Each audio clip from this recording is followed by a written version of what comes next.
Presenting the classics of Sam P. Chaladurai. Sam P. Chaladurai அவர்களின் போதனை களஞ்சியத்திலிருந்து.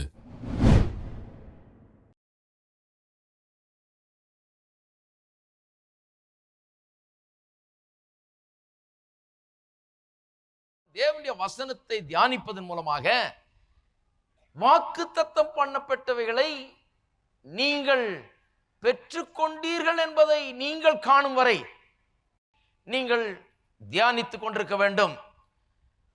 See yourself in possession of the promises upon which you based your prayers.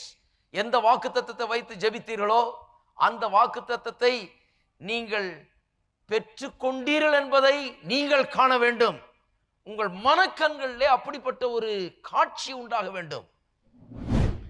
இந்த நியாயப்பிரமாண புஸ்தகம் வாயை விட்டு பிரியாதிருப்பதாக இதில் எழுதியிருக்கிறபடியெல்லாம் நீ செய்ய கவனமாக இருக்கும்படி இரவும் பகலும் அதை ஏன் வேதம் சொல்லுது இரவும் பகலும் அதை தியானித்துக் கொண்டிருப்பாயன்னு சொன்னா இதான் முன்னால கண்ணுக்கு முன்னால வை, காதுல கேட்டுக்கொண்டே இரு, இருதயத்தின் நடுவில் வை. இந்த இருதயம் காது கண்ணெல்லாம் ரொம்ப முக்கியம். இதுக்குள்ள என்ன போகுது? கண் எப்படி பார்க்கிறது, காது எப்படி கேட்கிறது, எதை கேட்கிறது, இருதயத்தின் நடுவில் என்ன இருக்குது? பயம் இருக்குதா அல்லது நம்பிக்கை இருக்குதா? விசுவாசம் இருக்குதா அல்லது அவிசுவாசம் இருக்குதா? எப்படிப்பட்ட எண்ணங்கள் நம்முடைய மனதில் இருக்குது? எப்பேற்பட்ட காரியங்களை நாம் காட்சியாய் பார்த்து கொண்டிருக்கிறோம், எப்பேற்பட்ட காரியங்களை காதுகளில் கேட்டுக்கொண்டிருக்கிறோம்? ரொம்ப முக்கியம் பாருங்க. நாம் என்னவா இருக்க போகிறோம், தேவனுடைய வார்த்தை நம்முடைய வாழ்க்கையில் நிறைவேறும் போது நாம் எப்படி இருப்போம் அப்படிங்கிறத நாம் காணவில்லை என்றால் நாம் அடைய முடியாததை. இது வேத வசனத்தின் பிரின்சிபல். இதை ஒன்று காண்பிக்கிறேன். முதலாவது யோசுவா 6ஆம் அதிகாரத்துக்கு திருப்போம். யோசுவா 6. பல இடங்களிலே வேத வசனம் திட்டவட்டமாக இதை போதிக்கிறது. யோசுவா 6:1 வசனம், எரிகோ இஸ்ரவேல் புத்திரருக்கு முன்பாக அடைக்கப்பட்டிருந்தது, ஒருவரும் வெளியே போகவும் இல்லை, ஒருவரும் உள்ளே வரவும் இல்லை. பாருங்க, இப்போ இஸ்ரவேல் மக்கள் யோசுவாவின் தலைமையின் கீழே வந்து எரிகோ பட்டணத்தை இப்பொழுது கைப்பற்ற போகிறார்கள். இப்பொழுது கானான் தேசத்துக்குள்ளே நுழையிறதுக்கு ஆயத்தமாயிட்டாங்க. ஒரு சந்ததி அப்படியே மடிஞ்சு போச்சு. இன்னொரு சந்ததி இப்பொழுது யோசுவாவின் தலைமையின் கீழே கானான் தேசத்தை கர்த்தர் வாக்கு தத்தம் பண்ணினதை, எப்போ வாக்கு தத்தம் பண்ணாரு? 40 வருஷத்துக்கு முன்னாலே சொன்னார், இதோ தேசத்தை உனக்கு கொடுத்தேன்னு சொல்லி. ஆனால் ஒரு சந்ததியை மடிஞ்சு போச்சு. அது கொடுத்த தேசத்தை வாங்கிக்காம எடுத்துக்கொள்ள முடியாம அந்த தேசத்தின் வாசலில் வந்து நிற்கிறாங்க. இப்போ நுழையிறது தான் அடுத்த ஸ்டெப்பு, எடுத்துக்கொள்ள வேண்டியது தான் அடுத்த ஸ்டெப்பு. வாக்கு தத்தம் பண்ணப்பட்டதை இவர் விரும்பினதை, இஸ்ரவேலர் எகிப்தில் அடிமைகளாக இருந்தபோது எதை விரும்பினாங்க? தங்களுடைய விடுதலை விரும்பினார்கள். பாலும் தேனும் ஓடுற இடத்துல போய் இருக்கணும்னு விரும்பினாங்க. அடிமையா இருக்கக்கூடாதுன்னு விரும்பினாங்க. ஒரு நல்ல ஒரு வாழ்க்கையை விரும்பினார்கள், செழிப்பை விரும்பினார்கள், பாலையும் தேனையும் விரும்பினார்கள். எல்லாம் ரெடியா இருக்குது, பால் தேனி எல்லாம் ரெடியா இருக்குதுங்க. இதில் நுழைய வேண்டியதான், எடுத்துக்கொள்ள வேண்டியதான். அப்ப எரிகோ பட்டணத்தின் வாசல்ல வந்துட்டாங்க. எல்லாம் மூடி கிடக்குது, யாரும் வெளியே போகவும் இல்லை, ஒருவரும் உள்ளே வரவும் இல்லை, எல்லாம் லாக்ட் அப். ஆனா கர்த்தர் சொல்றார் அடுத்த வசனத்தில், கர்த்தர் யோசுவாவை நோக்கி, இதோ எரிகோவையும் அதன் ராஜாவையும் யுத்த வீரரையும் உன் கையில் ஒப்பு கொடுத்தேன். ஒப்பு கொடுப்பேன்னு சொல்லல, ஒப்பு கொடுத்தேன். இதுல என்ன முக்கியம்னா, இதோ எரிகோவையும், இதோங்கிற வார்த்தை ஆங்கிலத்தில் பார்த்தீங்கன்னா திட்டந்தெளிவா சொல்லுகிறது சி. யோசுவா பார்த்து சொல்றாரு, யோசுவாவே கொஞ்சம் பார். தமிழ்ல என்னங்க அது இல்லையே, இதோன்னு இருக்குதுன்றீங்க. இதோன்னா சீன் தான் சொல்லியிருக்கு ஆங்கிலத்தில். வேணா தமிழ்ல நான் இன்னொரு விதத்தில் சொல்லுகிறேன்.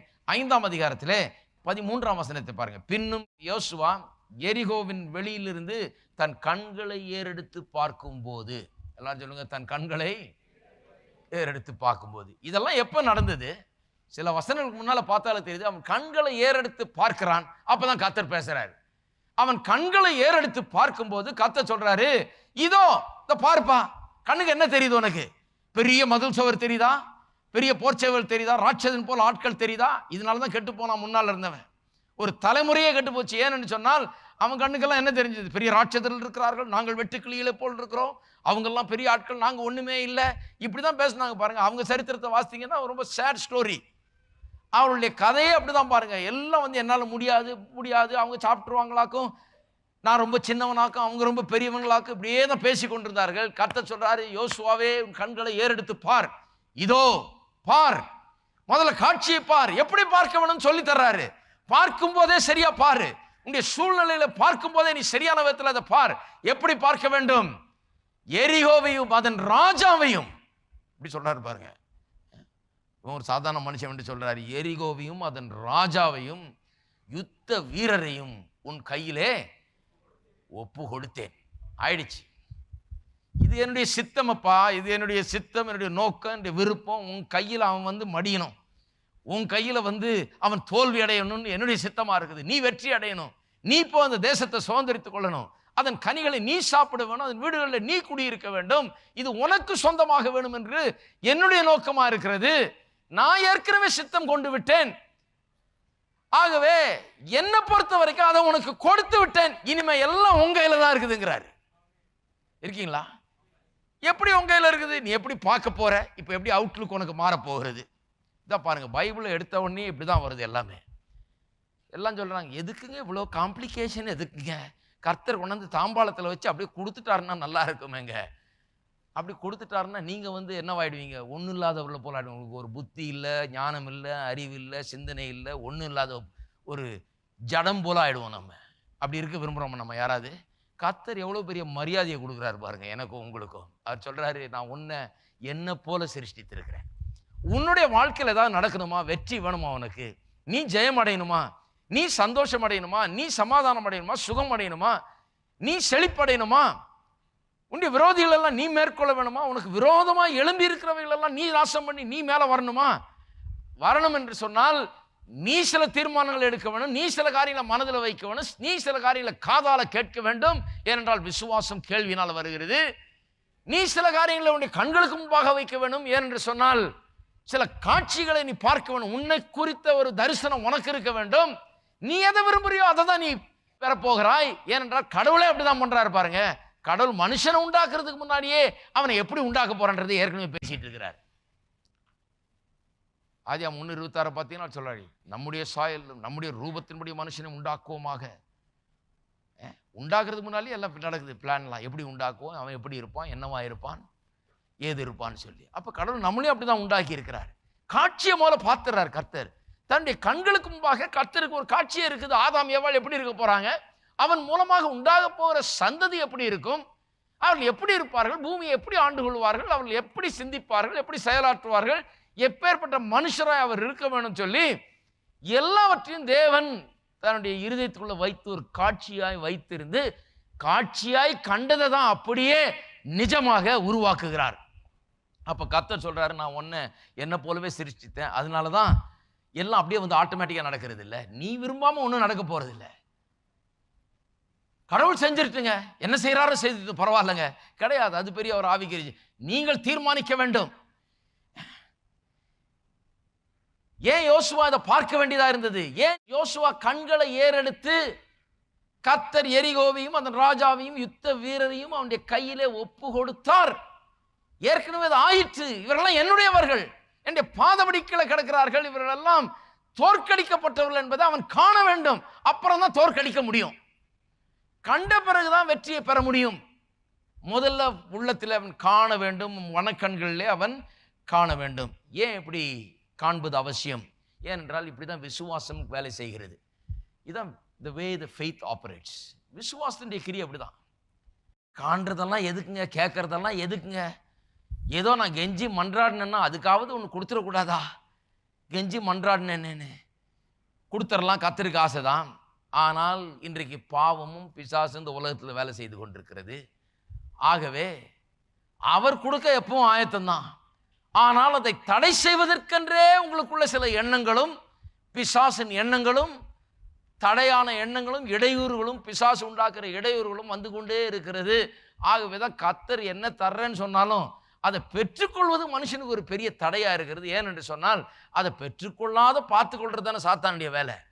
எப்படியாவது அவநம்பிக்கையை உண்டாக்கி, எப்படியாவது எண்ணங்களை சிதறடித்து, எப்படியாவது நோக்கத்தை இல்லாம பண்ணி, எப்படியாவது தேவனுடைய சித்தமும் நோக்கமும் வாக்குத்தத்தமும் மனுஷனுடைய வாழ்க்கையில நிறைவேறாதபடி பண்ணுவதுதான் பிசாசனுடைய காரியம்.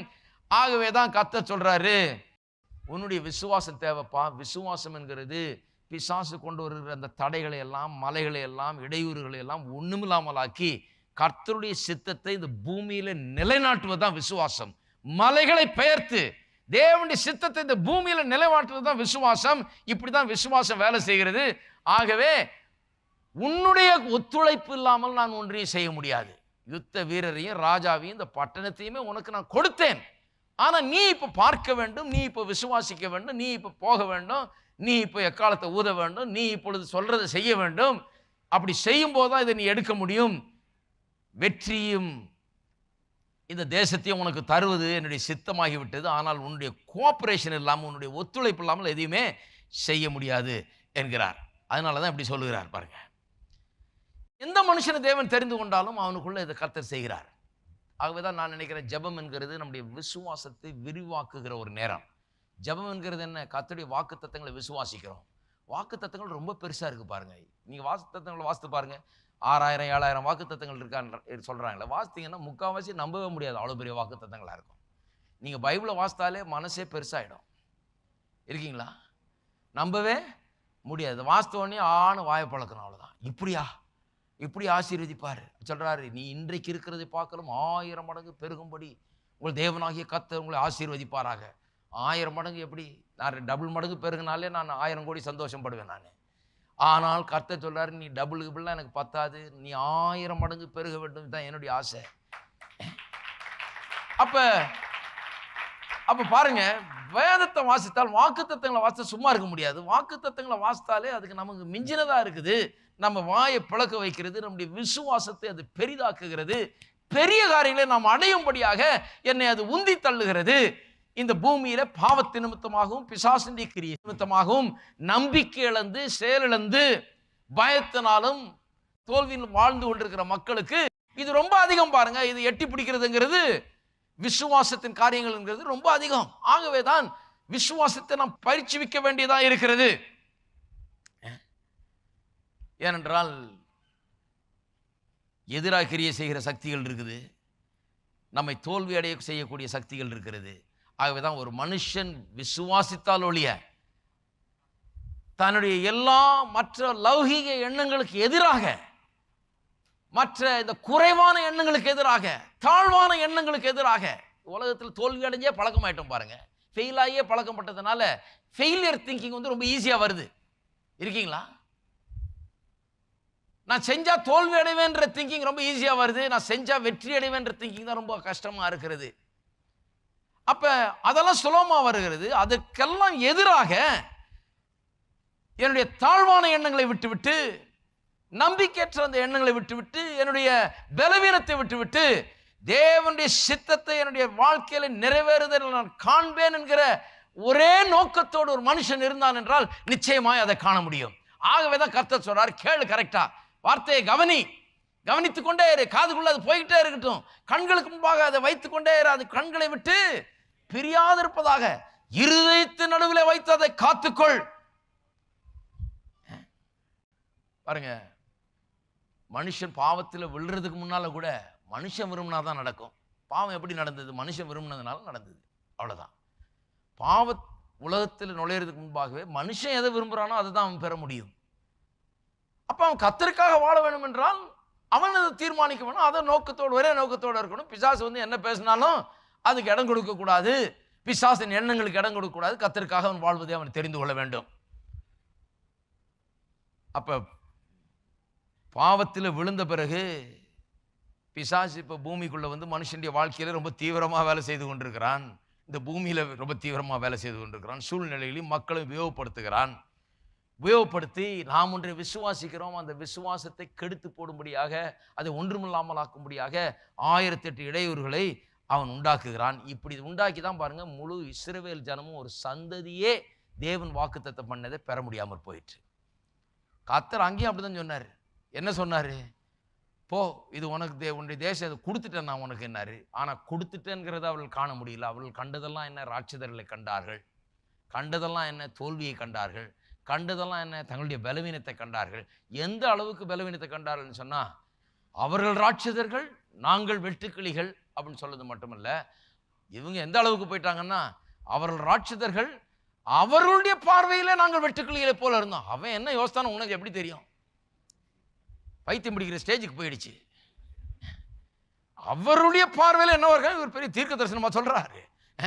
அவர்களுடைய பார்வையில் நாங்கள் வெட்டுக்கிளியை போறோம். அவன் என்ன பார்க்கும்போது என்ன எப்படி நினைக்கிறான்? நிறைய பேர் பாருங்க அப்படிப்பட்ட ஆளுங்க இருக்காங்க இந்த உலகத்துல.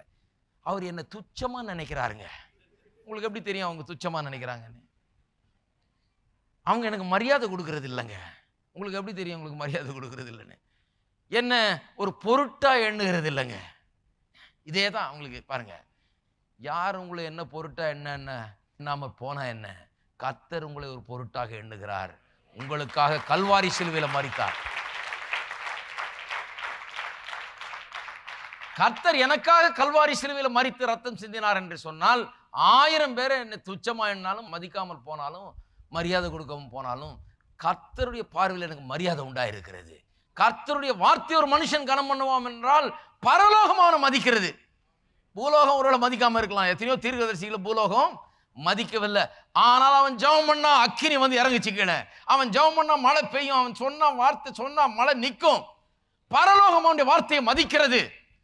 அருமையானவர்களே, எல்லாரும் மதிச்சாங்களான்றது முக்கியம் இல்லை. பரலோகம் உங்களை மதிக்கிறதா? வார்த்தையின் மக்களா இருந்தால் பரலோகம் உங்களை மதிக்கும்.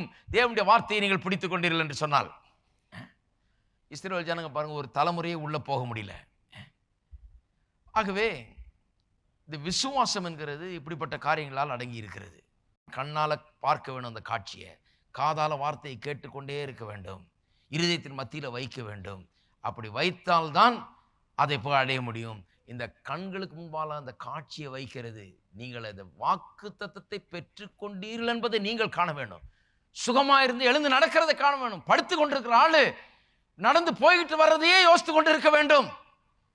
வேலை இல்லாத ஆளு வேலைக்கு போகிறத, கை நிறைய சம்பாதிக்கிறத, வேண்டியது எல்லாவற்றையும் வாங்குகிறத, பெறுகிறத, அனுபவிக்கிறத எண்ணி பார்க்க வேண்டும். அதை தியானமா இருக்க வேண்டும். இருக்கீங்களா? தரித்திரத்தையும் தியானம் பண்ணிட்டு இருக்க கூடாது. இப்படியே போச்சுன்னா அவ்வளவுதாங்க, தெருவுக்கு வந்துடுவேன்னு நினைக்கிறேன். கிறிஸ்தவங்களும் எப்படி இருக்காங்க பாருங்க.